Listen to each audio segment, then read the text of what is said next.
It's downtown, so it's a little bit of, I don't know how long you're here for, so it's a little bit out of the way, but I suggest going there. They have great poutine. It's like fancy poutine, so you can get like rounded up potatoes instead of like actually fries, but it's a higher quality. But if you just want like overly meaty poutine. I want that quick and dirty. Yeah, okay. Go to Smokes. Smokes quick and dirty. Is that close by? One here, I think the closest one's like a 30-minute drive from here. They're not too close. Like, we may be Canadian, but we don't eat poutine as much as you think we do. It's good, but I guess that's just those American stereotypes coming into play. Yeah. But I gotta flip the script on you then. As a Canadian, what do you think the Americans usually eat? Oh, a lot of McDonald's. a lot of McDonald's. I mean, you got it there. When I was in EVO, I was so disappointed because there was no In-N-Out close to the venue at last, like EVO 2015, and I want to try In-N-Out really, really bad because I'm a East Coast person myself. Yeah. You know, we actually do have In-N-Out in Texas, believe it or not. Really? Yeah. I want In-N-Out. Like I've heard so much good things about it. I mean, there's better burger places, man. Like Five Guys, I think is better than In-N-Out. We have Five Guys here. Five Guys is better. Yeah. Man. As far as like a fast food burger goes, I'll take the Five Guys. We recently got Chipotle, like in the past couple of years. Y'all didn't have Chipotle? Oh, bless you. Yeah. Chipotle's pretty good. I like Chipotle. Yeah, I'm a big fan of the Chipotle. Yeah, it's pretty. I usually get the steak or beef or whatever burrito. Yeah. Yeah. Have you had a bowl? No, I've not.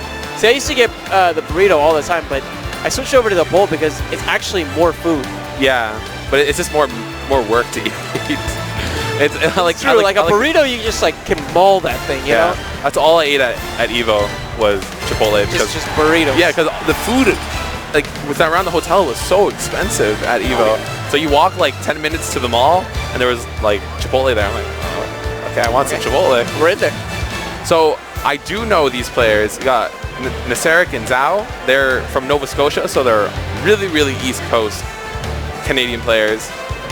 One of we have a weekly that had 60 entrants on Thursday, and he actually got third. He's not on our PR and he's not an HM, but he beat Black Twins, who's one of our best players, going his mains through 9 secondaries. So I would definitely watch out for Luigi. He very unorthodox, goes for a lot of up Bs out of nowhere. You just don't expect him to do it, and he knows his combos. I'm not too familiar with Nysarc's Ganondorf, but I did see him play a bit yesterday, and he did have some strong, unfortunate SD. Yeah, that LB, it's good, but I mean, at the same time, both of the Mario Bros. Sometimes struggle whenever they're out of resources as far as recovery goes. That's Luigi's flaw, is recovery. So as long as you get like a good recovery with your cycling up, if you don't have that, you're in a really bad position. And keep in mind, there's just a big difference between a recovery that goes a long distance and a good recovery. A straight up vertical is not the best as well. So would it be wow, that was one of the strangest stage spikes I think I have ever seen. But I think he meant to do that. That's the only thing. Wow, great awareness. Grabs him, holds him, and does get the shuriken. Does not kill. There's no rage in. A little bit shorter percent, but the damage is certainly very welcome, as this red team needs to do a lot of damage to get back into this match. But PikaPika, such a monster whenever it comes to corner play in general. His Cloud is great. I know he opts for Pikachu in singles, but Cloud is such a strong team's character as well. And what do you think was his idea behind the finishing touch? The coin gimp. That's what I wanted to mention. You cannot completely disrespect Luigi's recovery because he doesn't use that one coin, and it always takes your jump because you're jumping when you're doing it, and it's just horrible. Great back air from KIDGoggles to stage spike. I always forget how to say his name. Nysarc. But right now, green team is really large lead. Pretty big hill to climb. Yeah, definitely. They do have a character like Ganondorf who can just finish those stocks so insanely quickly, but PikaPika is the only one who's dishing out stock deaths right now. Nair comes out, and that'll be more than enough. That down throw, that was such great awareness. He grabbed his opponent, like KIDGoggles grabbed his opponent, down threw into Cloud's forward smash, even though he was facing the other way to catch Ganondorf. Like, that was just really, really well done.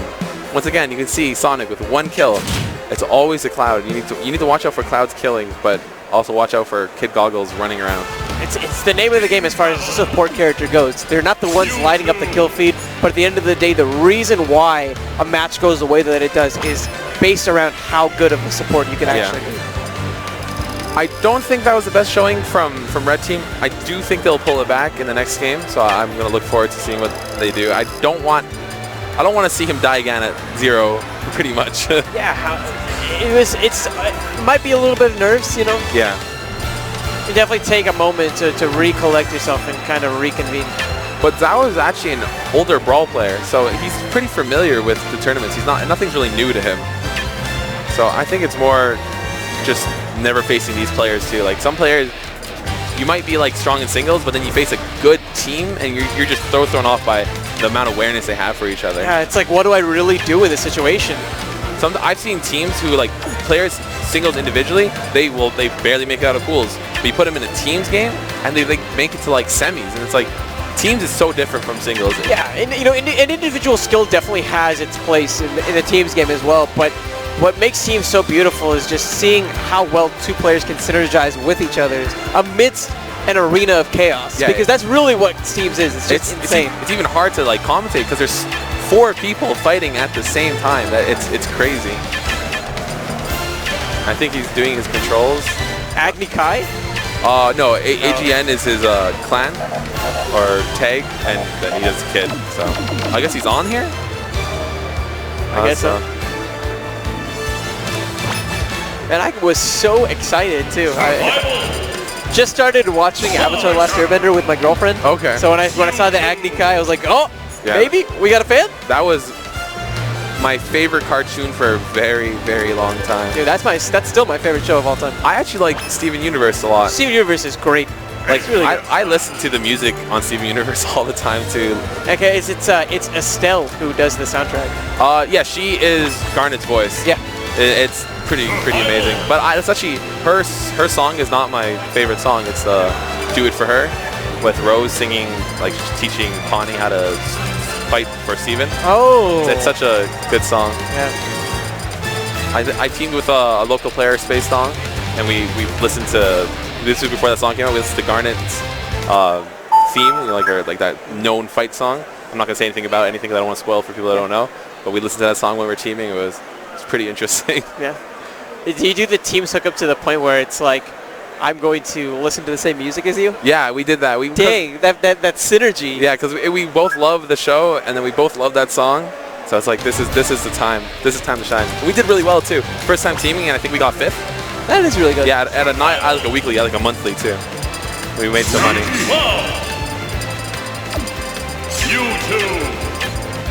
Switching to Mewtwo, I don't know. Maybe they're trying to like test the water, so they think the first match was a stomp. Maybe they're not respecting their opponents that much. Because I've never seen his Mewtwo and I've never seen his Bayonetta, and I think they're just trying to test the waters a bit. The pools is interesting to me because for some players it's that time to really experiment. Yeah. Like you mentioned before, a really good team can definitely surprise you, throw a wrench in the works. A lot of characters that aren't the best in singles too could be really good in doubles. Like Jigglypuff, for example, is actually surprisingly an amazing teams partner. That was very evident, I think, at CEO last year with Hungrybox. Yeah, it's crazy how good. Because you basically have Rest as a free option. How do you feel about Bayonetta in teams? I feel like her moves have such a big hitbox that you're going to end up getting your teammate caught in them. And I feel like her 0 to deaths aren't that going to be easy to do because you could get interrupted by your teammates or their teammates trying to save them. But she's just such a strong character in general. I don't think it's bad. They're strong individual characters on their own. I think Ganondorf in teams is definitely okay. Both teams off stage though. Misfire. Oh no! Trying to save his teammate, ends up getting the stage spike instead. But the crowd cheering for it. They wanted to see death and they got it. KIDGoggles getting a lot of percent on Ganondorf, 41%. Ooh! Doesn't get the grab, hits him with the last hit of up B because it has an active hitbox on his hand. It actually surprisingly has a lot of knockback. Wow, that stomp by Nysarc, or I'm just calling it Ganondorf. That stomp by Ganondorf taking that early kill on YouTube. And look at that, red team actually in the lead now. They definitely have the stock count, but PikaPika is so quick to answer that. Yeah, confusion into charge up smash, such a great option. and Mewtwo actually has a footstool into Nair and to Confusion. It's guaranteed on almost everybody in the cast, and the bigger the character, the easier for it is to do. So like to do it on Ganondorf in the future, it's gonna be a lot easier, but it's like almost impossible to do it on like a Jigglypuff because of how small she is. That Tipman spike that we saw from Nysarc was absolutely massive. Now, Red in a very comfortable position, I think, as far as this match goes. I said to not count out Red Team. Like I think they just had a bad game one. They are very good at teaming together. And look at that, they're showing it now. I actually think Nysarc hitting Luigi there was actually pretty good. It got him out of that really bad charge situation. Yeah, it looked like there was a potential sandwich opportunity for Green. And he gets the karate chop on KIDGoggles. Red Team actually running away with this game. Horizontal hitbox on the dare. PikaPika at such a high percent, and Mewtwo, of course, being insanely light. A single touch from Ganon would be enough to close out the stock. He got a weight buff by 2. He's 2 weight heavier. Yeah, this is true. That back air. Look at Red Team. But Ganon just does not care about your 2 weight. Yeah. Ganondorf, such a heavy hitter. He was, I think, 138. So he was almost at max rage. Any one of Ganondorf's moves are going to kill you really early. He gets a side B into read of like a forward smash, and you're going to die at 60 with Mewtwo. Like you're not going to live that. Bayonetta is also extremely light. So I'm expecting the previous composition. Oh yeah, 100%. They're like, oh, maybe we can test out this team. No, you can't like just completely count out your enemies there, your opponents. And we're switching over to Duck Hunt. So what are your thoughts if we're putting ourselves in the shoes of KIDGoggles and PikaPika on why they chose stage? This is a great stage for Sonic. He benefits a lot from the tree play, and Sonic likes the room to spin dash around the stage. It's so large. He covers such a large distance in such a short amount of time.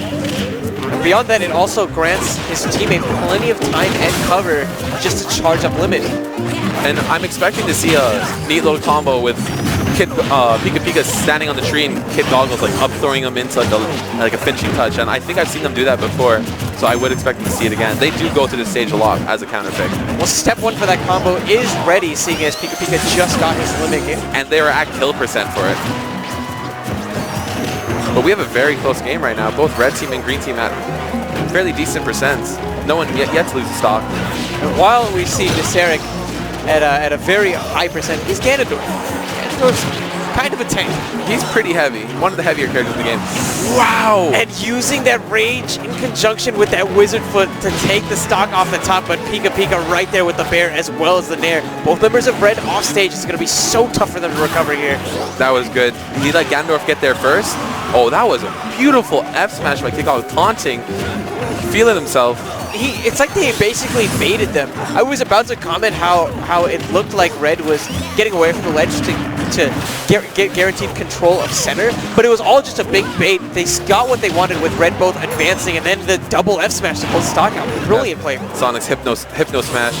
Like he winds up his fist and it makes you just want to run into it. Limit again available for PikaPika. Green Team actually much stronger than last game. KIDGoggles yet to lose a stock. Not KIDGoggles, PikaPika, my mistake. And Nysarc was like, you know what, I should probably clean that up right now. I need to stop commenting on the stock counts. I always feel bad when that happens. Wow, that F smash so close, just whiffing. Actually, PikaPika killing KIDGoggles. So now we have a pretty even game almost. Almost a beautiful team combo. Down throw into Cloud's down smash into almost a back air. Right now, I think Red Team just needs to somehow manage to get a kill. Because if they can't get a kill on PikaPika, this is going to look very grim. Things are definitely looking grim.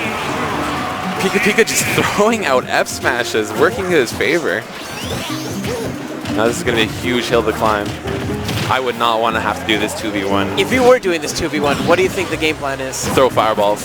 Throw fireballs. Throw fireballs in neutral areas. That's like the only thing you can do in this scenario. Because if you get grabbed, you're pretty much dead. Here it comes. Oh, he didn't do it. Bit of a surprise there, but finishing touch is going to be plenty to take that final stock. Well played, but KIDGoggles and PikaPika, I think that might put them as the first seed in their pool. I would think so, if that is pools, because we're not exactly sure how the brackets panned out. I thought pools were all done at once. Oh, okay, so right now we have Ice Ninja,